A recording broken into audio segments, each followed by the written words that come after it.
আজ স্বাভাবিকভাবে হাঁটছেন, কিন্তু হঠাৎ দৌড়ানো, সিঁড়ি থেকে নামা বা খেলাধুলার সময় যদি হাঁটুতে টক করে শব্দ হয়, সঙ্গে ব্যথা বা ফোলা দেখা দেয়, তাহলে অবহেলা করবেন না। এটি এসিএল ইনজুরি হতে পারে। এসিএল হলো হাঁটুর একটি গুরুত্বপূর্ণ লিগামেন্ট, যা ছিঁড়ে গেলে বা আংশিক ক্ষতিগ্রস্ত হলে হাঁটু অস্থির হয়ে যেতে পারে। এটি শুধু খেলোয়াড়দের নয়, যে কারো হতে পারে। এসিএল ইনজুরি সাধারণত 3 ধরনের: হালকা, আংশিক এবং সম্পূর্ণ ছিঁড়ে যাওয়া। মনে রাখবেন, এসিএল ইনজুরি হলেই অপারেশন লাগে এমন নয়।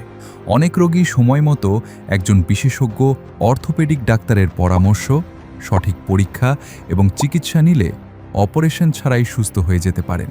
কিন্তু দেরি করলে হাঁটুর আরও বড় ক্ষতি হতে পারে। তাই হাঁটুতে এমন সমস্যা হলে নিজে নিজে চিকিৎসা না করে যত দ্রুত সম্ভব একজন বিশেষজ্ঞ অর্থোপেডিক ডাক্তারের পরামর্শ নিন। আমি ডাক্তার মোহাম্মদ রহমতুল্লাহ শুভ, অর্থোপেডিক কনসালটেন্ট ও ট্রমা সার্জন।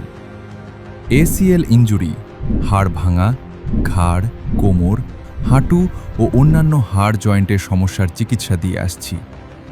পরামর্শ বা সিরিয়ালের জন্য স্ক্রিনে দেওয়া নম্বরে যোগাযোগ করুন।